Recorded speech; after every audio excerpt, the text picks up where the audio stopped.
오늘 하나님께서 주시는 말씀 두 본문이 짧은 두 구절로 나누어서 저희가 보고자 합니다. 먼저 창세기 9장 18절부터 21절까지 세 절을 보도록 하겠습니다.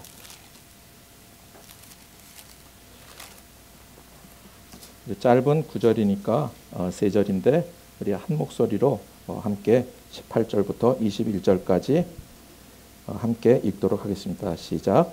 방주에서 나온 노의 아들들은 셈과 함과 야벳이며 함은 가나안의 아버지라. 노아의 이 세 아들로부터 사람들이 온 땅에 퍼지니라. 노아가 농사를 시작하여 포도나무를 심었더니 포도주를 마시고 취하여 그 장막 안에서 벌거벗은지라. 아멘. 그리고 히브리서 12장 2절 말씀입니다. 네, 다 함께 읽겠습니다. 시작. 온전케 하시는 이 예수를 바라보자. 그는 그 앞에 있는 기쁨을 위하여 십자가를 참사 부끄러움을 개의치 아니하시더니 하나님 보좌 우편에 앉으셨느니라. 아멘. 네, 2020년은 1월을 시작하자마자 그리고 중순이 지나자마자 이제 코로나가 이제 창궐을 하게 돼서 세계를 휩쓸고 이제 벌써 5월이 됐습니다. 그때 더운 여름이었는데 이제 가을도 지나고 이제 아침이 되면 정말 추운 그런 겨울로 접어들게 됐습니다. 사회적 거리두기를 시작하고 처음에는 너무 답답하고 가지 못하는 곳들이 많아서 짜증도 좀 났었습니다. 그런데 이렇게 지내다 보니까 이제는 너무 익숙해져서 교회 안 나오는 것도 익숙해지고 그리고 사람들 만나는 것도 그렇게 익숙해져서 오히려 안 만나니까 좋다 이렇게 생각하는 사람들도 또 들리는 것 같습니다. 보기 싫은 사람 안 만나게 되니까 그런 것들이 마음에 좋다 하고 말 못하는 그런 분들도 있지 않나 생각을 해보게 됩니다. 학생들도 학교를 이제 가기 시작했는데 처음에는 가지 않아서 답답하다 이런 얘기들 했는데 요즘은 이제 가려고 생각하니까 스트레스가 너무 크다 그렇게들 얘기를 합니다. 예, 처음에 우리가 가진 그 사회 안에 있던 많은 즐거움들이 있었죠. 극장도 가고 좋은 음식점도 가고 그리고 카페도 가고 그리고 스포츠를 하고 싶으면 운동도 하러 가고 수영도 하고 도서관도 가고 그랬더니 그런 것들로부터 다 이렇게 격리된 그런 생활들을 우리가 오랫동안 해왔습니다. 그런 것들이 우리한테 줬던 큰 즐거움들이 있는데 그 시간들을 지내면서 격리될 때 그리고 혼자 있을 때 예배하며 또 기도하며 또 묵상했던 그런 시간들 가운데 여러분들은 얼마나 변화의 시간들을 가지셨는지 모르겠습니다. 이제 많은 것들이 완화가 돼서 이제 정상으로 또 돌아가는 그런 사회로 복귀하는 그런 일들이 조금씩 일어나고 있습니다. 얼마 지나지 않으면 이제 다시 그런 예전의 세상으로 돌아가야 하는 그런 일들이 우리 가운데 기다리고 있습니다.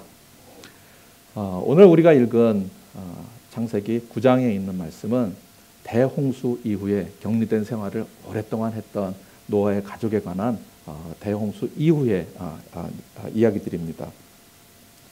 한번 다 이렇게 깨끗하게 다 쓰러지고 난 다음에 한 가정이 하나님 선택한 가정이 새로운 삶을 그들만 새롭게 시작하는 그런 시작입니다. 완전히 브랜뉴가 된 그런 곳입니다. 마치 새로운 에덴이 탄생한 것과 같은 그런 환경이었을 것입니다. 악한 모든 것들이 사라지고 그리고 정결치 않은 것들이 모두 깨끗하게 되고 그리고 풍요로운 것들로 가득 찬 그런 세상이 된 것입니다. 하나님이 아담과 이브를 이렇게 만드셨을 때 에덴 동산에서 사람들에게 축복한 것처럼 오늘 우리가 읽지는 않았지만 9장 초반에 이렇게 노아와 그의 아들들을 축복하는 것을 보게 됩니다. 아주 동일한 그런 축복의 내용이 담겨져 있습니다. 복을 주시며 그들에게 이르시되 생육하고 번성하고 땅에 충만하라. 마치 새로운 에덴이 이루어진 것처럼 마치 새로운 세상을 다시금 시작하게 할 때 하나님께서 새로운 또 기대를 담고 축복하는 그런 일들이 이들에게 있기를 바랬던 하나님의 의도를 우리가 짐작해 볼 수 있습니다. 바로 그 아담과 하와에게 주었던 그런 축복을 다시금 이 노아의 가정에게 당부하고 계신 내용입니다. 그런데 오늘 읽은 내용을 보면 노아가 절기가 돼서 포도가 많이 수확이 됐는데 포도주를 담그고 또 축하하느라 술을 마셨습니다. 21절에 보니까 그가 포도주를 마시고 취했다. 거기서 끝나는 게 아니라 이어서 장막 안에서 벌거벗은지라 하고 말하고 있습니다. 얼마나 많이 취했으면, 얼마나 많이 마셨으면 벗은 줄도 모르고 잠이 드는 것입니다. 그리고 술을 마시고 그 이후에 어떤 행동들을 했는지 우리가 다 알 수는 없습니다. 아마 좋은 일보다는 나쁜 일들이 더 많이 있었을 것입니다. 아마 나쁜 말을 했었을 수도 있을 것입니다. 술이 취하면 좋은 일보다는 나쁜 일들이 많이 생기는 것이 우리가 잘 아는 당연지사와 같은 일들입니다. 노아의 아들들은 당대 의인이라 칭함을 받던 아버지 노아의 무너진 모습을 목도하게 되었습니다. 하나님의 영광은 보이지 않고 초라한 인간, 그리고 하체를 드러낸 수치스러운 죄인의 모습을 그들이 보게 된 것입니다. 노아는 그의 마음에 자기의 의와 정욕과 탐심에 대해서 간과하고 있었던 그날 하루가 그에게 발생하고 말았습니다. 술을 마시고 하체를 벗고 어떤 일을 했는지 성경은 아주 자세히 기록하고 있지는 않습니다. 그렇지만 그것이 얼마나 난잡한 과정을 거치고 백주에 드러난 특종 중에 특종인 성경이 그것을 기사화하고 있는 것을 우리가 발견하게 됩니다. 만약 노아에게 아들이 셋이 있어서 그렇지 딸이 있는 집안에 이런 일이 생겼다면 너무나도 끔찍한 일이 될 것입니다. 성경이 다 기록하고 있지는 않지만 노아는 보통 취한 게 아니고 인사불성이 될 정도로 취하고 하체를 벗은 줄도 모르고 골아 떨어진 것입니다. 새로운 시절이 열릴 때 일어난 일인 것입니다. 하나님과 동행하며 하나님의 영광을 구하던 노아의 마음이 느슨해지고 예상치 못한 민망하고 수치스러운 일이 일어나게 된 것입니다. 의인 노아는 자신의 수치를 대대로 성경에 오점을 남기게 되었습니다. 노아의 이야기는 9장에서 그가 이 사건 후에 350년을 더 살고 950세가 되어서 죽었다는 것으로 그의 기록을 마무리하고 있습니다. 우리에게 이제 새로운 세상이 다시 열리고 있습니다. 노아가 새 시대처럼 새 시대가 열려서 새로운 삶을 기대했던 것처럼 세상이 바뀌었다고 또 격리되었다고 사람도 변하는 것은 아닙니다. 상황이 변할 뿐 사람은 쉽게 변하지 않습니다. 여전히 죄인이며 여전히 탐심과 정욕과 우상을 마음에 품고 살 수 있습니다. 그리고 앞에서 말한 것처럼 우리가 적응을 기가 막히게 하는 그런 사회적 동물이기 때문에 어떠한 상황이 와도 금방 익숙해질 수 있습니다. 그렇지만 이 땅은 또 새롭게 악하게 변해갈 것입니다. 마치 에덴 동산의 모든 것이 완벽하고 풍족했지만 타락한 것처럼 홍수의 새로운 세기가 열렸지만 의인 노아도 타락한 인간의 모습을 적나라하게 우리에게 보여주고 있는 것입니다. 그래서 사도 바울이 골로새서 3장 5절을 보면 그러므로 땅에 있는 지체를 죽이라 곧 음란과 부정과 사욕과 악한 정욕과 탐심이니 탐심은 우상 숭배니라. 성경은 노아의 음란한 마음과 또 자기의 의와 정욕과 탐심 그것을 우상 숭배라 그렇게 명명하고 있습니다. 나도 모르는 우상이 우리 가운데 있을 수 있는 것입니다. 눈에 보이는 에베소의 아담의 신전에 가서 우리가 예배를 하는 것이 우상 숭배가 아닐 수 있습니다. 다곤신이나 바알을 섬기는 것이 아닌 것입니다. 우상은 점집에 들어가서 점치는 정도의 가시적인 것이 아닐 수 있습니다. 나의 우상은 내가 마음에 좋아하는 것들로 채워진 것들일 수 있습니다. 내가 추구하는 나의 욕망과 집념일 수 있습니다. 하나님의 영광을 말하면서도 감추고 있는 나의 성취 욕구가 될 수 있습니다. 끊임없이 나를 추구하는 나의 권력 욕구이며 돈을 사랑하며 안락을 추구하는 자기의 바벨탑 쌓기일 수 있습니다. 은혜는 드러나지 않는 인간의 이성과 논리와 판단과 분석으로 가득 찬, 그래서 의로움과 거룩함은 존재하지 않는 그럴듯한 매너리즘과 사람들의 시선에 고도에 숙련된 기술로 점철된 종교성일 수 있습니다. 예수님께서 그래서 바리새인들을 혼내셨습니다. 바리새인들의 외식과 회칠한 무덤으로 가려진 자아를 혼내신 것입니다. 그 안에 감춰진 자기의 자아 만족과 이기심 그리고 자신으로 가득 찬 그런 생각들인 것입니다. 그래서 하나님이 노아 이후에 모세 시대에 이르러서 시내산에 이르러 첫 계명으로 나 외에 다른 신을 두지 말라는 계명을 주셨습니다. 그리고 이 계명 역시 너를 위해 우상을 만들지 말고 절하지 말고 섬기지 말라고 당부를 하셨습니다. 첫 번째 계명, 두 번째 계명이 전부 우상을 섬기지 말라는 특별한 계명으로 시작하고 있습니다. 왜냐하면 하나님께서는 우리가 우상을 섬기기를 선천적으로 좋아하는 존재인 것을 잘 아시기 때문에 그렇게 당부를 하신 것입니다. 마틴 루터가 대교리 문답에서 십계명은 우상 숭배로부터 시작되는데 왜 그게 먼저 나올까? 그렇게 자신이 질문을 했습니다. 그가 대답하기를 율법을 어기는 배후에는 바로 우상 숭배가 자리 잡고 있다는 것입니다. 죄의 배후에는, 불순종의 배후에는 우리의 마음 가운데 가득 찬 우리의 우상이 있다는 것입니다. 이것은 인간의 결핍과 나약함과 자아중심적인 이기심에 근거하는 것입니다. 불완전한 인간은 늘 불안하고 두렵습니다. 이 팬데믹으로 인해서 사람들이 우울증이 더 많아지고 또 가정폭력이 늘어나고 이혼하고 그것들로 인한 상담의 사례가 늘어가고 있다는 것은 우리가 이미 잘 접하고 있는 소식입니다. 늘 결핍이 존재하는 인간은 혼자서는 그 결핍을 완전히 해결할 수 없는 그런 존재들입니다. 바로 피조물의 한계, 인간의 굴레 가운데 살아가게 되는 것입니다. 모세가 바로 이 십계명을 받고 있는 그때 산 밑에 있던 아론과 이스라엘 백성은 금송아지를 만들고 있었습니다. 그 아래에 있을 때 그들이 불안했기 때문입니다. 너무너무나 두려웠습니다. 언제 모세가 내려올 수 있을까?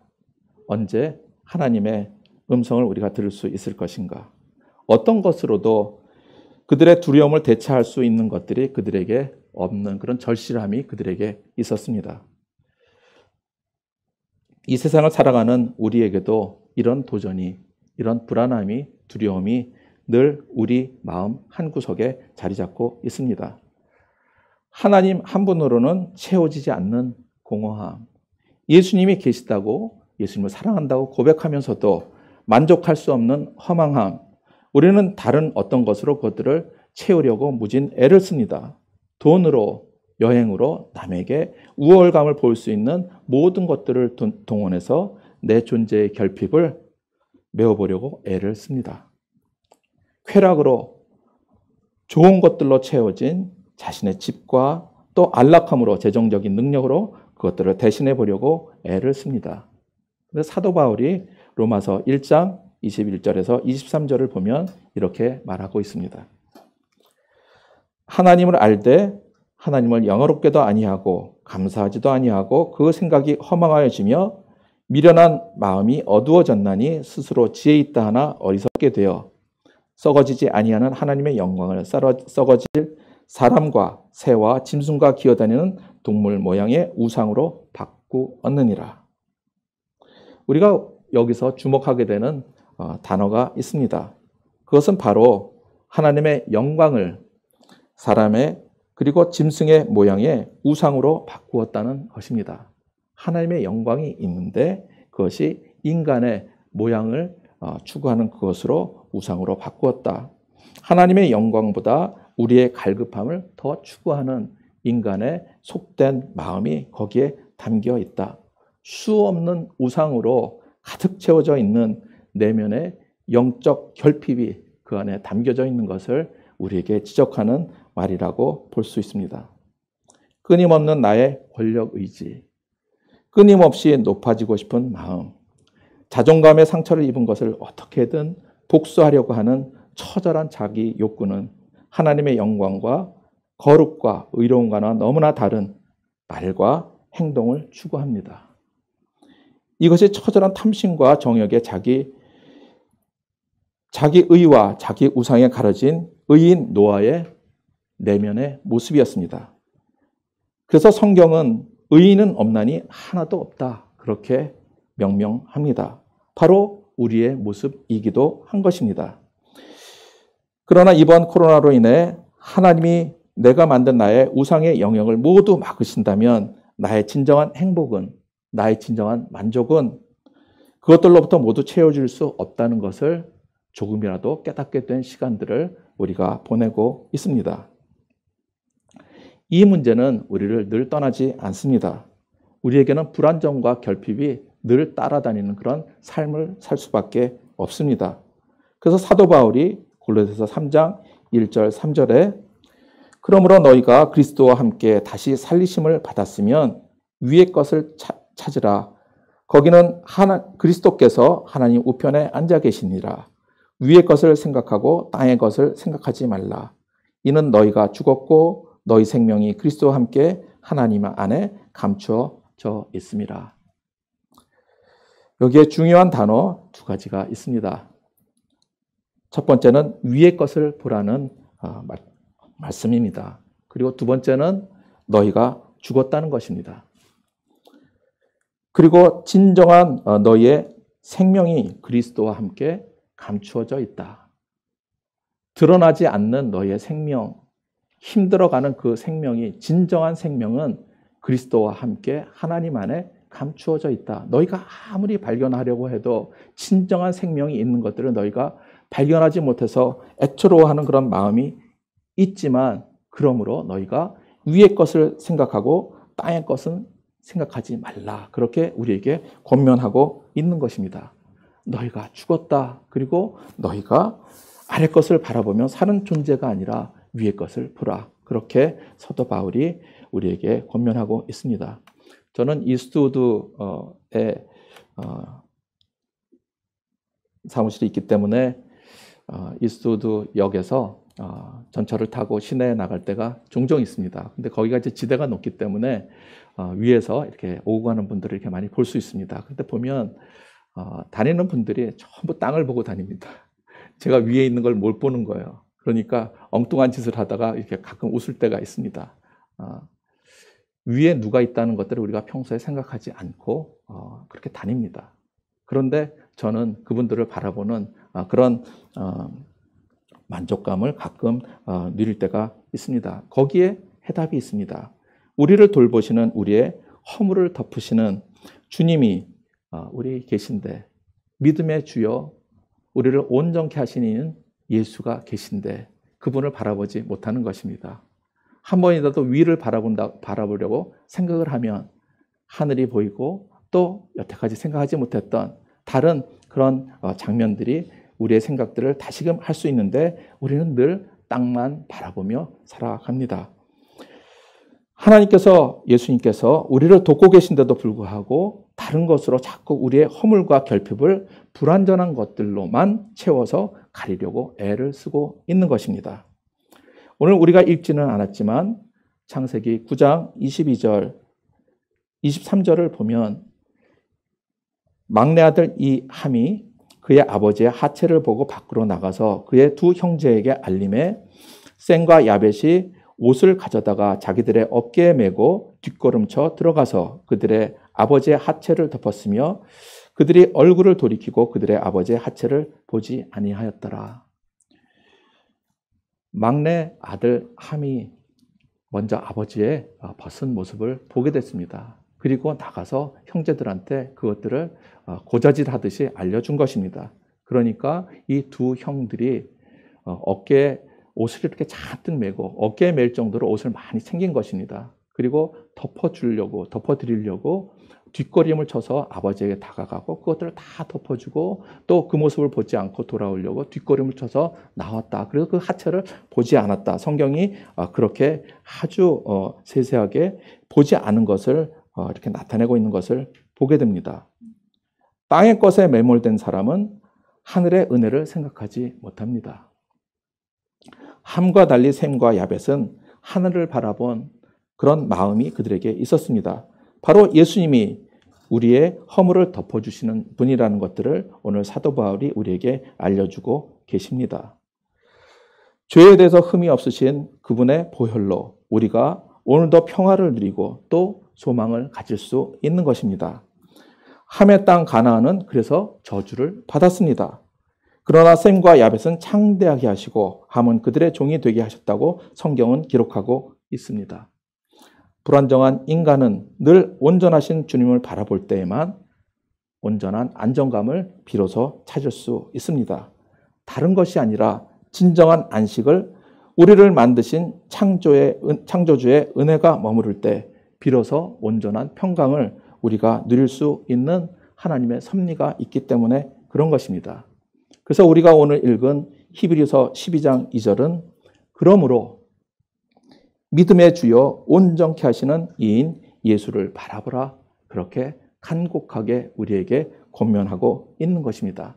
땅만 바라볼 수 있는 우리에게 하늘을 바라보며 위의 것을 생각할 때 그 안에 우리에게 베풀어 주시는 완전한 하나님의 평화가 그리고 그 안에 진정한 생명이 가리워진 진정한 생명을 바라볼 수 있는 그런 소망이 우리에게 다시금 새로워질 수 있기 때문에 그런 것입니다. 노아의 실패는 그가 보이지 않는 하나님을 바라보지 않은 데에 있습니다. 새로 열리는 시대로 나아가는 우리에게 소망은 바로 믿음의 주여 온전케 하시는 이인 예수를 바라보는 것입니다. 불완전해도 여전히 변화가 더디어도 해답은 예수님밖에 없는 것입니다. 나의 허물을 덮고 나의 유일한 소망이 되시도록 그분을 붙드십시오. 위의 것을 바라보십시오. 내가 죽은 자와 같다고 다시금 고백하시기 바랍니다. 셈과 야벳과 같이 축복의 계보를 이어가는 하나님의 신실한 가문이 하나님께로부터 내려오는 그런 축복으로 분명히 여러분 배를 이어 하나님의 영광의 가문들로 여러분의 가문들을 세워 가실 것입니다. 새로운 시작 가운데 하나님의 축복이 함께 하시기를 예수님의 이름으로 축복합니다. 우리 말씀을 기억하시면서 다 같이 기도했으면 좋겠습니다.